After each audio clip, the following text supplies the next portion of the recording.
5월 3일 글로벌 마켓 헤드라인입니다. 미국의 10년물 국채금리가 4년 만에 3%를 돌파했습니다.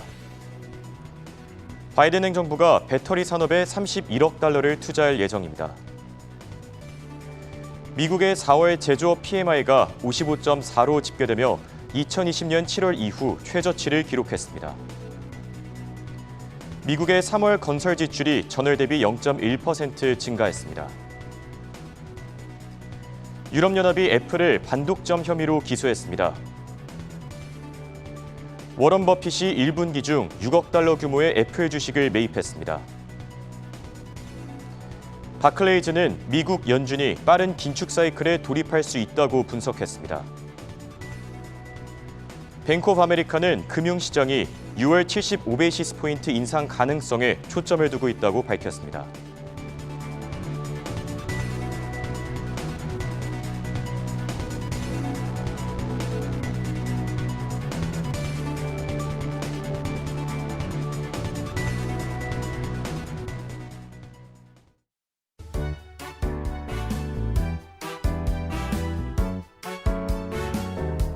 시청자 여러분 안녕하십니까? 굿모닝 안경 글로벌 마켓의 홍성진입니다. 오늘 미국 증시 정말 롤러코스터 장세를 보였다고 해도 과언이 아닙니다. 장중 등락을 거듭하던 증시는 막판에 반등에 성공하면서 3대 지수 일제히 상승했는데요. 투자 심리가 개선되면서 훈풍이 불어오고 있다는 평가도 나오고 있습니다. 이번 주도 굿모닝 안경 글로벌 마켓과 함께 현명한 투자 전략 세워보시면 좋겠습니다. 그럼 지금 바로 시작하겠습니다.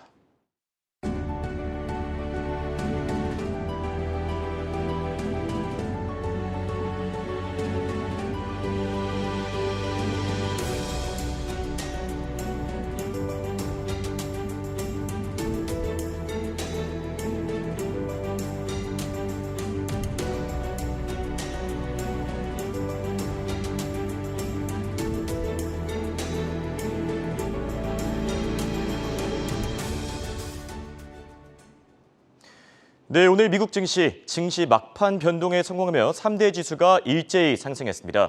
다우 지수는 33,000선 위로 올라왔고 또 S&P 500 지수도 강보합권에서 마감을 했습니다.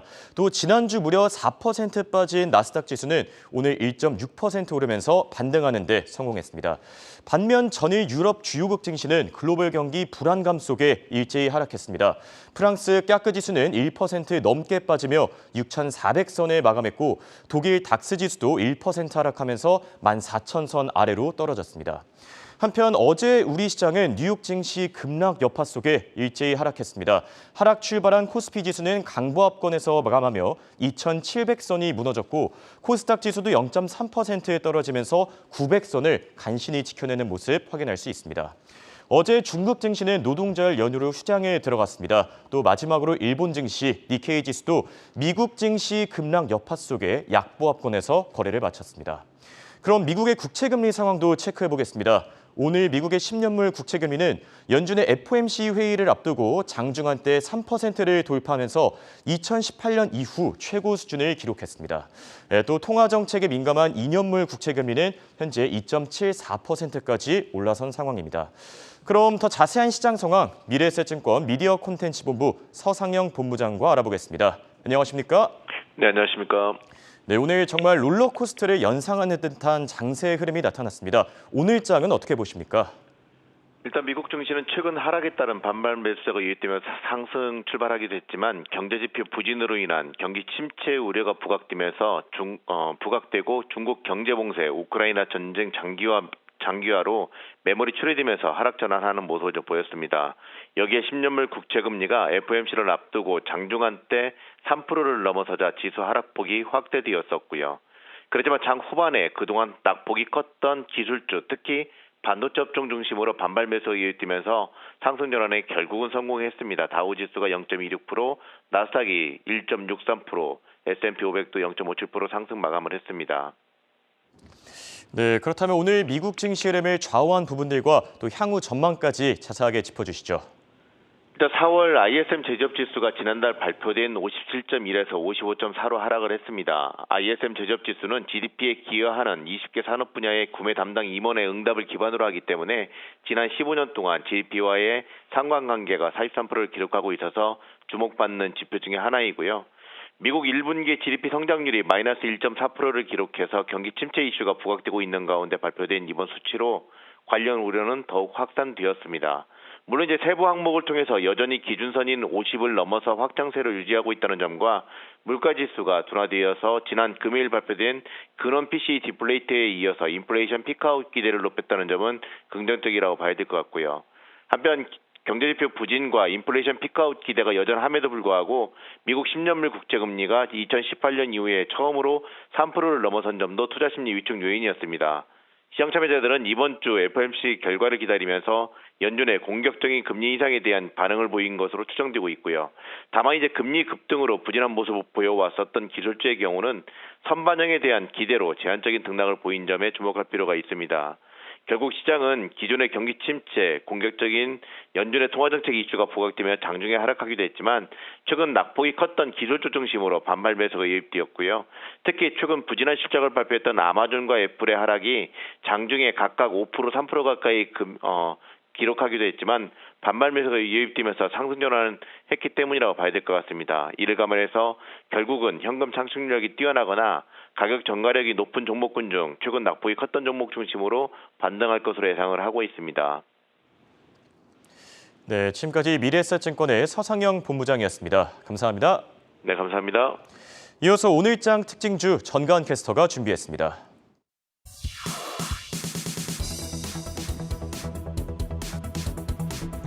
네, 5월 2일 월요일 특징주 마감 상황 알아보겠습니다. 부진한 실적으로 금요일장 분위기에 찬물을 끼얹었던 아마존과 애플, 월요일 시작도 하락하면서 시작을 했습니다. 웨드부시는 아마존에 대해서 좋은 평가를 내놨는데요. 이날 아마존이 0.18% 상승하면서 2,490달러 선에 마감했고 애플 또한 마지막에는 상승해주면서 157달러 선까지 올라왔습니다. 또한 이날 나스닥이 장 막판에 이렇게 상승 전환을 했는데 이날 마이크로소프트와 구글, 메타 등도 상승을 했습니다. 마이크로소프트와 구글이 2%대 상승을 보여줬고 메타는 5%까지도 상승하면서 211달러 선에 마감을 했습니다. 다음으로 테슬라에 대해서 알아보겠습니다. 머스크가 테슬라 정기 공시 제출을 위해 시간이 더 필요하다고 밝히면서 신주 발행 계획과 주식 분할 가능성에 대한 세부 사항 공시가 늦어질 것으로 보입니다. 다만 이날장에서 테슬라는 3.7% 뛰어오르면서 902달러 선을 회복하는 모습을 보였습니다. 넷플릭스는 긴축을 시작하면서 제작 예정이던 애니메이션 피를 도로 제작 취소하겠다고 밝혔습니다. 다만 오늘장에서 주가는 4.78% 상승했는데요. 199달러 선에 마감하는 모습입니다. 오늘장에서 반도체주 또한 일제히 강세를 보인 가운데 엔비디아가 5% 넘게 상승하면서 195달러 선에 마감을 했고요. 관련해서 속스 ETF가 3% 상승하여 414달러 선에 마감을 했습니다. 오늘은 또한 QQQ ETF도 상승했습니다. 이날장에서 1.67% 상승해주면서 318달러 선에 마감을 했습니다. 그렇다면 개별 종목의 상황도 조금 더 살펴보겠습니다. 현지 시간 토요일 워런 버핏이 버크셔 해서웨이 미팅에서 액티비전 블리자드 지분을 늘려왔다고 언급하면서 월요일장부터 액티비전의 주가가 올랐습니다. 이날장에서 3% 상승해주면서 78달러 선에 마감을 했는데요. 마이크로소프트가 지난 1월 액티비전 블리자드를 주당 95달러에 인수하기로 한 바 있는데 인수가보다 주가가 낮은 상태입니다. 워런 버핏 회장은 자신이 아는 것은 마이크로소프트가 인수할 돈을 가지고 있다는 것이라며 투자 이유를 덧붙였습니다. 버크셔 해서웨이는 이번 분기의 실적이 엇갈렸습니다. EPS는 예상에 상회했으나 매출은 그렇지 못했습니다. 수익 자체는 작년보다 줄었는데요. 주식시장의 변동성과 보험 신청 증가세의 영향을 받은 것으로 보입니다. 이날장에서 1.44% 떨어지면서 318달러 선에 마감했습니다. 코로나 백신 제조업체 모더나가 가장 먼저 5세 이하 어린이용 코로나 백신의 긴급 사용을 승인해달라고 미국 보건당국에 요청한 바 있습니다. 성인의 4분의 1 용량을 2번 접종하는 방식인데요. FDA에 다가오는 6월에 이런 검토를 이뤄지며 승인 또한 6월에 이뤄질 것으로 보입니다. 모더나가 이날장에서 5.7% 상승해주면서 142달러 선에 마감했습니다. 리오토와 니오 두 전기차 업체들은 4월 인도량이 전년 대비 모두 감소했다고 밝혔습니다. 중국의 코로나19가 재확산되면서 타격을 받은 것으로 보입니다. 반면 라이벌인 샤오펑은 오히려 인도량이 증가했습니다. 이날장 마감가도 살펴보겠습니다. 리오토가 4% 상승하면서 23달러 선에 마감을 했고 니오는 4.79% 상승, 샤오펑 또한 3% 뛰어오르면서 마감을 했습니다. 중국이 GDP 성장 목표를 달성하도록 지원하고 빅테크 기업에 대한 규제를 풀 가능성이 높다고 밝힌 이후 금요일장에 이어 월요일장에서도 중국 기업들 주가 흐름이 좋았습니다. 디디 추싱 살펴보실 텐데요. 이날장에서 5% 넘게 뛰어오르면서 1.99달러 선에 마감을 했습니다. 오늘장 항공 크루즈주는 일제히 내려서 마감했습니다. 장 마감 이후에는 MGM 리조트가 실적을 내놓았는데 EPS와 매출 모두 예상에 상회했습니다. EPS는 0.01달러로 집계됐으며 매출은 28억 5천만 달러로 나왔습니다. 다만 MGM 리조트는 이날장에서 2% 상승해주면서 41달러 선에 마감을 했습니다. 다음으로 로쿠도 살펴보겠습니다. 미국 TV 스트리밍 플랫폼 로쿠의 주가가 금요일장 이후 실적을 내놓고 오르고 있습니다. 로쿠는 1분기에 활성 계정수와 스트리밍 시간도 전년에 비해 늘었다고 밝혔습니다. 로쿠가 이날장에서 11% 크게 뛰어오르면서 103달러 선에 마감했습니다. 마지막으로 이번 주 수요일 연준이 시장위원회를 열어 통화정책에 대해 제롬 파월 등의 발언까지 하게 되는데요. 이를 대기하면서 오늘장 은행주의 흐름이 일제히 좋지 않았습니다. 하지만 웰스파고 마감 때에는 0.09%까지 올라주면서 43달러 선에 마감하는 모습을 보였습니다. 지금까지 미증시 특징주 시황 살펴보셨고요. 다음으로 원자재 시장도 살펴보시죠. 네, 원자재 시장의 동향 확인해보는 시간입니다. 오늘도 국제유가부터 확인해보시죠. 유럽연합이 이번 주 러시아산 원유에 대한 수입 금지를 결단할 수 있다는 전망이 나오고 있습니다. 이번 제안은 유럽연합의 6번째 대러시아 제재의 핵심 내용인데요. 올해 말이 되기 전에 러시아산 원유 수입을 중단하고 또 연말까지는 러시아산 원유 정제품 수입을 금지하는 내용이 담길 것으로 보입니다. 해당 소식에 공급 차질에 대한 우려와 함께 WTI와 브렌트 모두 1% 오르면서 각각 105달러와 108달러 선에서 움직이고 있습니다. 이어서 주요 곡물 가격들 살펴보겠습니다. 일단 세 개를 제외하고는 모두 하락하고 있는데요. 우선 대두선물은 오늘장 2%대로 하락 마감을 했습니다. 미국 농무부가 발표한 4월 마지막 주, 즉 지난주의 수출검사 데이터에 따르면 60만 1,282m톤의 대두가 한 주간 수출됐습니다. 전주 대비로는 4,000m톤 감소했지만 중국과 이집트가 미국산 대두를 가장 많이 사들인 것으로 나타났습니다. 반면 원면 가격은 3% 넘게 좀 크게 올랐고요. 또 IC 뉴욕 코코아는 일주일간의 최고점을 찍었습니다. 1% 오름세를 나타내고 있는데 일단 지난주 허쉬 초콜릿의 북미 판매가 예상을 상회했고 순 매출액 전망치도 상향 조정하면서 북미 지역에서의 코코아 수요가 늘 것이다. 이런 전망이 이어지고 있습니다. 반면 커피 가격은 2.5%로 하락하고 있습니다. 다만 지난주 목요일에 찍었던 한 달간의 저점까지는 떨어지지 않았는데요. 이 브라질 통화 헤알의 약세가 하방 압력을 실었습니다. 헤알이 최근 6주간의 최저로 떨어지면서 브라질산 커피 수출 증가로 이어지게 됐고 따라서 글로벌 공급이 늘어남에 따라 글로벌 커피 가격은 떨어지고 있는 원리입니다. 설탕 가격도 브라질 헤알의 약세를 주시한 가운데 최근 6주 만에 최저로 떨어졌습니다. 오늘장 1.6%가 현재 떨어지고 있는데요. 18센트 선으로 내려왔습니다. 이어서 옥수수와 밀 살펴볼 텐데요. 더 높은 가격에 베팅했던 투자자들이 매도에 나서면서 오늘장 옥수수와 밀 모두 밤사이 하락했습니다. 옥수수가 1% 떨어지면서 부실당 804센트 선에서 마감을 했고요. 밀은 약보합권을 나타냈습니다. 미국 국립기상청에 따르면 중서부 북부 일부 지역에서 비가 드디어 내렸고요. 다코타스와 미네소타, 네브래스카 일부 지역의 강수량은 지난주에 6배에 달했습니다. 남부 평야지대가 여전히 매우 건조하긴 하지만 이 북부 텍사스의 경우 비가 좀 내린 상황이고요. 투자자들은 오늘 발표되는 작물 진행 보고서를 통해 최근 비가 내린 것이 미국의 옥수수지대로 불리는 콜벨트의 재배에 어떤 영향을 미쳤는지 확인할 것으로 보입니다. 돈육 선물은 하락세를 이어가면서 오늘장에서도 1%가 빠졌고요. 이어서 금속 원자재도 살펴보겠습니다. 우선 금 가격은 2.5%가 떨어지고 있습니다. 1,862달러 선을 나타내고 있는데요. 달러화가 강세를 보이자 금 가격 최근 3개월 만에 최저점에 근접하게 떨어지고 있습니다. 은 가격은 22달러 선으로 내려왔습니다. 장중에는 지난 2월 4일 이후로 최저치를 기록하기도 했습니다. 또 4거래 연속으로 상승하던 팔라듐이 오늘 장에서 5%대로 좀 크게 빠지고 있습니다. 톤당 2,189달러 선 나타내고 있고요. 또 끝에 세계 원자재를 제외하고는 오늘 장 금속 원자재 대부분이 하락하고 있는데 니켈도 3.6%가 현재 빠지고 있습니다. 톤당 31,700달러 선 나타내고 있고요. 아연 가격도 2% 가까이 빠지고 있는 모습 확인할 수 있습니다. 구리 가격이 또 오늘 장 3% 가까이 크게 하락했는데 중국의 코로나 봉쇄와 또 연준의 공격적인 금리 인상 전망을 주시한 가운데 최근 5개월 만에 최저치를 기록했습니다. 오늘 장 파운드당 4.27달러 선에 마감했습니다. 주석과 납의 경우는 현재 강보합권에서 마감을 한 모습이고요. 끝으로 알루미늄은 0.6% 상승하고 있습니다. 지금까지 원자재 시황 살펴봤고요. ETF 시황은 이엠 캐스터가 전해드립니다.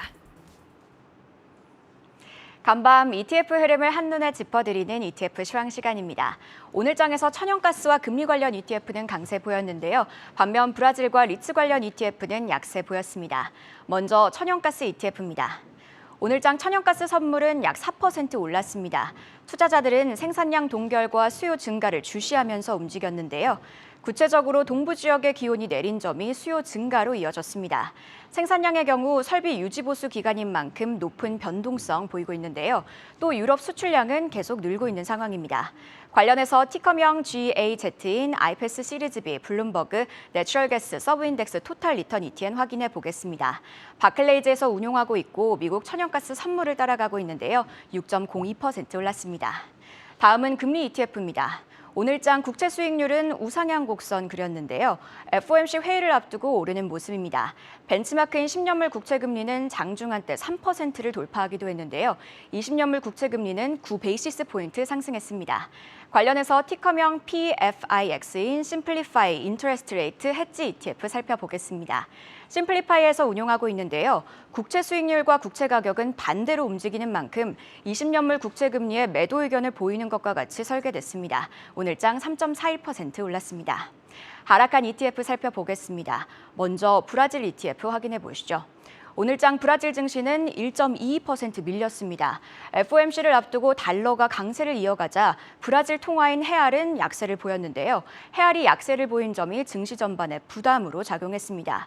또 원자재 가격이 내린 점과 경제 활동이 둔화됐다는 지표가 나오자 투자 심리가 악화한 모습인데요. 관련해서 티커명 FLBR인 프랭클린 푸치 브라질 ETF 살펴보겠습니다. 프랭클린 템플턴에서 운용하고 있는데요. 브라질에 상장된 중형주와 대형주를 추종하고 있습니다. 3.52% 하락했습니다. 다음은 리츠 ETF입니다. 오늘 장 11개 섹터 중 부동산 섹터가 가장 크게 빠졌는데요. 2.55% 밀렸습니다. 특히 부동산 간접 투자 회사인 리츠 관련 기업들이 크게 내렸습니다. 구체적으로 티커명 FRI인 퍼스트 트러스트 S&P 리츠 인덱스 펀드 확인해 보겠습니다. 퍼스트 트러스트에서 운용하고 있는데요. S&P 500에 상장된 리츠 회사를 따라가고 있습니다. 산업용 리츠 회사인 프로로지스를 비롯해 에퀴닉스, 퍼블릭 스토리지, 웰타워를 비중 있게 보유하고 있는데요. 해당 종목들 오늘 장 모두 우하향 곡선 그렸습니다. FRI는 2.68% 내렸습니다. 지금까지 ETF 시황이었는데요. 이어서 오늘 실적을 발표한 기업들의 실적 발표 내용도 확인해 보시죠.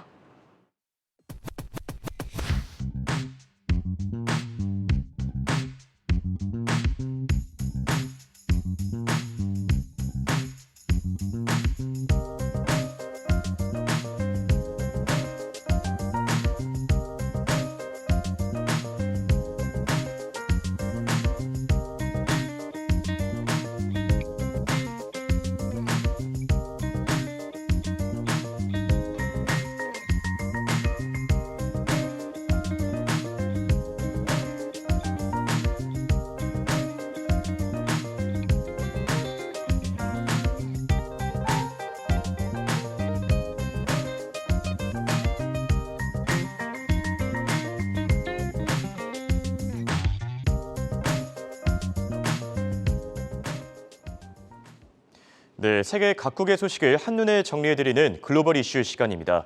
오늘 미국 증시 3대 지수가 일제히 상승했습니다. 해당 이유에 대해서 자세하게 한번 살펴보시죠.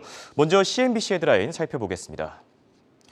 네, 아트 캐신이 기술주 전망을 통해서 아마존과 애플을 이제 예측할 수 있다.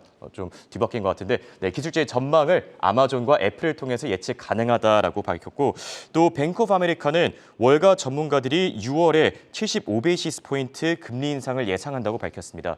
빅스텝을 넘어서서 이제 자이언트 스텝에 대한 얘기까지 나오고 있는 상황이고 또 글로벌 IB 가운데 바클레이즈는 미국 연준이 빠른 긴축 사이클에 돌입할 수 있을 것이라고 경고했습니다. 돌아와서 월가의 전설이죠. 아트캐신이 아마존과 애플에 주목한 이유가 있었을 것 같은데 해당 배경에 대해서 설명해 주시죠. 네, 월가의 살아있는 전설로 불리는 아트캐신이 최근 부진한 흐름이 계속되고 있는 대형 기술주들이 과연 4월 이후에 랠리에 탑승할 수 있을지의 여부는 아마존과 애플이 결정할 것이다라고 전했습니다. 이 놀라울 정도로 아마존과 애플의 중요성을 강조했는데요. 구체적으로 아마존에 대한 매도세가 이어질 것인지 혹은 매수세가 들어올 것인지를 잘 예측해야 하고 현재 157달러 선을 지키고 있는 애플이 154달러 혹은 150달러까지 떨어지는지를 잘 지켜봐야 한다라고 설명했습니다. 실제로 올해 애플의 장중 최저치는 3월 14일에 기록됐던 150달러였는데요. 이 캐신의 말에 따르면 이 선이 붕괴됐다면 위험할 뻔했습니다. 최근 애플은 호실적을 발표했지만 이번 분기의 전망이 생각보다 좋지 않게 나오면서 약간의 상승세 이후 낙폭을 키워가고 있는 상황입니다. 그리고 최근 며칠간 시장을 온통 빨간색으로 물들였던 아마존은 14% 폭락해서 지금은 다소 올라선 모습을 보이고 있습니다. 따라서 긍정적으로 풀이되고 있다고 볼 수 있습니다. 우스갯소리지만 월가에서는 5월에는 가진 주식을 팔고 사라져라라는 말이 있습니다. 그만큼 계절적인 비수기인 5월이 시작됐다는 건데요. 이 캐시는 올해도 시장은 계절적인 특성을 피해갈 수 없을 것이다라고 우려했습니다. 또 미국은 대통령 집권 2년 차에 실시되는 이 상하 양원 의원과 공직자 선거인 중간 선거를 앞두고 있습니다. 따라서 캐시는 중간 선거가 끝날 무렵인 8월경에 이 시장은 말 그대로 바닥을 치는 경향이 있기 때문에 불안정한 상태는 꽤나 오래 지속될 것으로 생각한다라고 말하기도 했습니다. 네, 기술주들의 전망을 아마존과 애플을 통해서 확인해 볼 수 있다. 상당히 흥미로운 내용이었던 것 같은데요. 해당 기업들의 주가 흐름 체크해 보시면 좋을 것 같고 다음은 블룸버그 헤드라인 살펴보겠습니다. 네, 바이든 행정부가 전기차 배터리 생산을 위해 30억 달러를 지원할 예정이다라는 소식이 전해졌고 또 유럽연합이 애플페이에 반독점법 위반 혐의를 제기하면서 애플을 기소했습니다. 마지막으로 오바마의 현인이죠. 네, 워런 버핏은 1분기 중에 애플 주식이 하락할 때 무려 약 6억 달러를 매입했다라는 소식이 전해졌습니다. 확실히 이 오바마의 현인답게 좀 굉장히 현명한 결정이 아니었나 이런 생각이 들고 돌아와서 바이든 행정부의 이번에 전기차 배터리 투자 계획 사실 지난달 이맘때쯤에 리비안 CEO가 앞으로 배터리 대란이 장기화될 것이다라는 이제 소식을 전해드렸는데 그런 조치를 좀 의식했는지 30억 달러를 추가로 지원한다고 하지 않았습니까? 네, 맞습니다. 이 바이든 행정부가 미국에서 전기차 배터리와 관련 부품을 만들도록 지원하는데 31억 달러가량을 투자하겠다고 선언했습니다. 이는 지난해 민주당과 공화당 양당이 합의해서 발효된 양당 인프라법에 따른 건데요. 이 해당 자금은 전기차 배터리와 관련 부품 공장을 새로 짓거나 증설하는 이 미국의 기업들에게 제공됩니다. 또 미국 에너지부도 전기차 배터리 재활용을 위해 추가로 6천만 달러를 더 지원하겠다라고 밝혔습니다. 이를 통해 자국의 공급망을 강화하고 따라서 외국에 대한 의존도를 낮추는 것이 최종 목적입니다. 이 우크라이나 사태 이후 전 세계가 공급난에 시달리면서 원활한 공급망의 확보는 미국의 최우선 과제로 부상했습니다. 뿐만 아니라 바이든 행정부는 기후 위기에 대응하고 쇠퇴하고 있는 미국의 자동차 산업을 부흥시키는 방안으로 이 전기차에 집중하는 모습을 보여온 바가 있습니다. 오는 2030년까지는 미국 내에서 신차 판매의 절반을 배터리로만 움직이는 전기차로 채운다고 선언했습니다. 이와 관련해서 앞으로 미국의 전기차 그리고 전기차 부품 관련 업체들이 크게 호재를 누릴 것으로 예상되고 있습니다. 네, 이 전기차 배터리 공급난이 좀 빨리 해결되길 바라는 마음이고요. 이어서 애플이 이번에 유럽연합의 반독점법 기소 사건에 휘말렸다라는 소식이 있었습니다. 해당 내용도 같이 전해주시죠. 네, 유럽연합 EU가 애플이 자사 모바일 결제 시스템인 애플페이에 대한 경쟁 업체의 접근을 제한함으로써 이 지배적인 지위를 남용했다고 경고했습니다. 실제로 EU 집행위원회는 지난 2020년 이후 계속해서 애플에 대한 조사를 진행해 왔는데 이제야 어느 정도 윤곽이 잡힌 것으로 보이고 있습니다. 애플은 자사기기에서 모바일 지갑 애플리케이션 개발 업체들이 필요한 하드웨어와 소프트웨어에 접근하는 것을 막았다는 건데요. 이 애플이 타사는 지나치게 밀어내고 부당하게 애플페이를 감싸고 돈다고 본 겁니다. 이유는 더 정확하게 입증된다면 유럽 내에서는 불법으로 간주된다라고 엄포를 놨습니다. 이 혐의가 확인된다면 애플에 거액의 벌금을 부과할 수도 있다는 뜻으로 풀이되고 있는데요. 이 벌금의 규모가 어느 정도일지는 아직 밝히지 않았습니다. 이유는 애플의 이 같은 행위가 소비자의 선택지를 줄이는 결과로 이어질 수 있다라고 설명했습니다. 이 애플은 오늘장에서 약간의 부침을 겪고 있는 모습인데요. 다만 워런 버핏은 애플의 주가가 하락했던 지난 1분기에 6억 달러 상당의 애플 주식을 매입했다고 말했습니다. 현재 워런 버핏은 애플의 최대 주주 자리를 지키고 있고요. 앞으로의 전망도 밝다고 평가했습니다. 네, 워런 버핏의 애플 매수 소식까지 전해드렸고요. 다음은 로이터 통신의 헤드라인입니다. 네, 경제 지표와 러시아 쪽 상황이 올라와 있습니다. 유럽연합이 러시아산 원유 금수 조치에 박차를 가하고 있다는 소식이 전해졌고, 독일의 최대 가스업체 CEO는 러시아가 언제든지 가스 공급을 중단할 수 있을 것이라고 경고했습니다. 마지막으로 미국의 10년물 국채 금리가 오늘 장중한 때 3%를 돌파하면서 2018년 이후 최고치를 경신했는데, 돌아와서 유럽연합의 이번 조치, 사실 러시아의 어떤 맞불 대응이다라고 볼 수 있는데 해당 내용 짚어주시죠. 네, 쉽사리 나서지 못했던 유럽이 어려운 결정을 내린 듯합니다. 유럽연합 EU가 연말까지 러시아산 원유 수입을 중단하고 원유 정제품 수입을 금지하는 방안을 제안할 것으로 보입니다. 이는 우크라이나 사태가 발생한 이후 EU가 내놓는 6번째 제재의 핵심 내용입니다. 빠르면 이번 주 안에 결정될 텐데 가장 큰 역할을 했던 키플레이어는 독일이었습니다. 사실 러시아에서 가장 많은 양의 에너지를 공급받고 있던 독일이 러시아산 원유 금수 조치를 강력하게 지지해준 게 큰 힘이 됐는데요.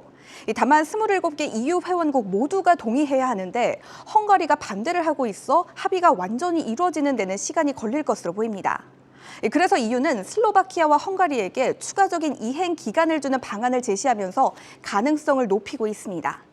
따라서 상황이 크게 부정적이지는 않다는 평가가 지배적입니다. 러시아산 에너지 금수 조치에 반대해왔던 오스트리아도 입장을 선회했는데요. EU의 이번 결정을 지지한다고 언급했습니다. EU는 에너지 관련 제재 외에도 러시아의 당국자와 스베르방크를 포함한 러시아의 주요 은행에 대한 추가 제재도 준비하고 있습니다. EU는 전쟁이 발발하기 전에는 러시아로부터 하루에 300만에서 350만 배럴의 원유를 수입해왔습니다. 금액으로는 4억 달러를 약간 밑도는 수준입니다. 다만 바클레이즈는 이로 인해 유럽의 경기 침체가 도래할 것이라고 말했습니다. 네, 테러 제재가 계속 진행되고 있는 점 참고하시기 바라고요. 다음은 배런스의 헤드라인입니다. 네, 버크셔 사회의 연례 주주총회가 열린 가운데 4가지 시사점에 대한 분석 기사가 하나 나왔고, 또 미국의 3월 건설 지출이 전월 대비 0.1% 오르면서 예상치를 하회했습니다. 마지막으로 미국의 4월 ISM 제조업 지수도 공개됐는데 PMI가 55.4로 집계되면서 2020년 이후 최저치를 경신했습니다. 네, 돌아와서 버크셔 사회 이번 주주 연례총회 사실 주목할 만한 포인트들이 굉장히 많았습니다. 비트코인, 증시, 여러 발언들을 내놨는데 4가지로 좀 정리해 주시죠. 네, 지난 주말 버크셔 해서웨이의 연례 주주총회가 열렸었습니다. 워런 버핏의 조언을 듣고 싶은 수많은 주주들이 참석해 화제를 모았는데요. 이 업계에서는 여기서 4가지의 시사점을 주목해야 한다고 분석했습니다. 가장 먼저 버핏이 자사주 매입을 좋아하지만 버크셔 해서웨이의 주식은 점점 더 비싸지고 있다는 데서 약간의 어폐가 있다는 사실도 간과해서는 안 된다고 언급했습니다. 이 버핏과 또 버핏의 파트너인 찰리 멍거는 주가가 적정하다고 판단되면, 즉 주가가 잠재적인 가치보다 낮은 상태로 보이면 자사주를 재매입하는 행보를 보이고 있습니다. 이 버핏은 장기적으로 볼 때 적절한 가격에 들어가기만 한다면 자사주 매입이 좋은 결과를 가져다 줄 것이라고 믿는다고 설명하기도 했습니다. 다음은 버크셔 해서웨이가 최근 대규모 매집에 열을 올리고 있다는 겁니다. 특히 이번에 공개된 포트폴리오에서는 쉐브론을 포함해 옥시덴탈 페트롤리움과 같은 석유 기업들, 그리고 액티비전 블리자드와 애플 등이 이름을 올렸습니다. 이번 분기에만 총 519억 달러의 주식을 사들이고 103억 달러를 매각했습니다. 세 번째는 버핏의 계획에는 향후 더 악화될 수도 있는 인플레이션은 없다는 점도 반드시 고려해야 한다고 합니다. 실제로 버핏은 미래의 인플레이션을 벌써 예측하는 것은 어리석은 일이다라고 말했는데요. 이 앞으로 한 달, 1년 혹은 10년 뒤에 물가 상승률이 어떻게 될지는 아무도 모르기 때문에 그걸 반영해서 움직이는 것이 오히려 별로일 것이다라고 조언했습니다. 이 마지막은 버핏과 멍거가 시장의 강한 변동성과 투기적인 행위를 기회로 본다는 점을 조심해야 한다고 합니다. 일각에서는 그들의 행보가 소위 도박이라고 조롱하기도 했는데요. 이 버핏은 단기적인 가격의 출렁임이 버크셔 해서웨이에게 기회가 될 것이다라고 말하기도 했습니다. 네, 어제 신인규 뉴욕 특파원이 버크셔 해서웨이 주주총회 그 뜨거운 열기를 직접 전해주시기도 했었죠. 네, 해당 내용들 참고해봤고요. 마지막으로 월스트리트저널 헤드라인 살펴보겠습니다. 네, 미국 연준의 전 3인방이 경기 침체 가능성이 매우 높다라는 경고를 내놨고 또 UBS는 인플레이션이 오히려 경기 침체 리스크보다 심각한 문제라고 밝혔습니다. 한마디로 빠른 금리 인상에 나서야 된다. 연준의 어떤 긴축 조치를 지지하는 듯한 발언이고 마지막으로 젤렌스키는 러시아 흑해 봉쇄로 식량 위기가 가중되고 있다고 전했습니다. 자, 연준의 이 전 3인방 경기 침체를 우려하는 이유가 있을 것 같습니다. 해당 내용 마지막 이슈로 전해주시죠. 네, 연준의 전 3인방이 모였는데요. 연준의 이전 수뇌부 인사들이 경기 침체 가능성을 강하게 경고했습니다. 윌리엄 더들리 전 뉴욕 연은 총재와 제프리 레커 전 리치먼드 연은 총재, 그리고 찰스 플로서 전 필라델피아 연은 총재는 연준의 인플레이션에 대한 급진적인 대응이 거의 100% 경기 침체를 촉발할 것이다라고 말했습니다. 특히 2009년부터 2018년까지 뉴욕 연은을 이끌었던 더들리 전 총재는 미국 경제가 연착륙할 가능성은 거의 제로일 것이다라고 선을 그었습니다. 과거 연준은 실업률을 끌어올리려고 했을 때마다 이 경기 침체에 빠진 사례가 대부분이었다라고 덧붙이기도 했습니다. 더들리 전 총재의 발언에 플로서 전 총재와 레커 전 총재도 동의했습니다. 여기에 플로서 전 총재는 연준은 기존의 예상을 뛰어넘는 속도로 훨씬 빠르게 금리를 인상해야 하는 위험한 상황에 놓였다라고 설명했는데요. 이 레커 전 총재도 50베이시스 포인트는 당연하고 이제는 75베이시스 포인트의 금리 인상마저도 고려해야 한다라고 했습니다. 연준이 금리를 공격적으로 인상할수록 연착륙 가능성은 매우 낮아진다라고 우려하기도 했는데요. 하지만 그럼에도 불구하고 요동치는 물가를 잠재우기 위해서 높은 수준의 금리 인상이 필요하다는 점에서는 뜻을 모았습니다. 이 더들리 전 총재는 현재 0%에서 0.25% 수준인 연방 기금 금리를 더욱더 빠르게 인상해야 한다고도 주장하기도 했습니다. 네, 이제 FOMC 회의가 정말 코앞으로 다가왔습니다. 이번 주도 굿모닝 안경 글로벌 마켓과 함께 하시면서 현명한 투자 전략 세워보시면 좋을 것 같고요. 지금까지 최보아 캐스터와 함께했습니다. 수고하셨습니다. 네, 저희는 7시 30분까지 계속됩니다.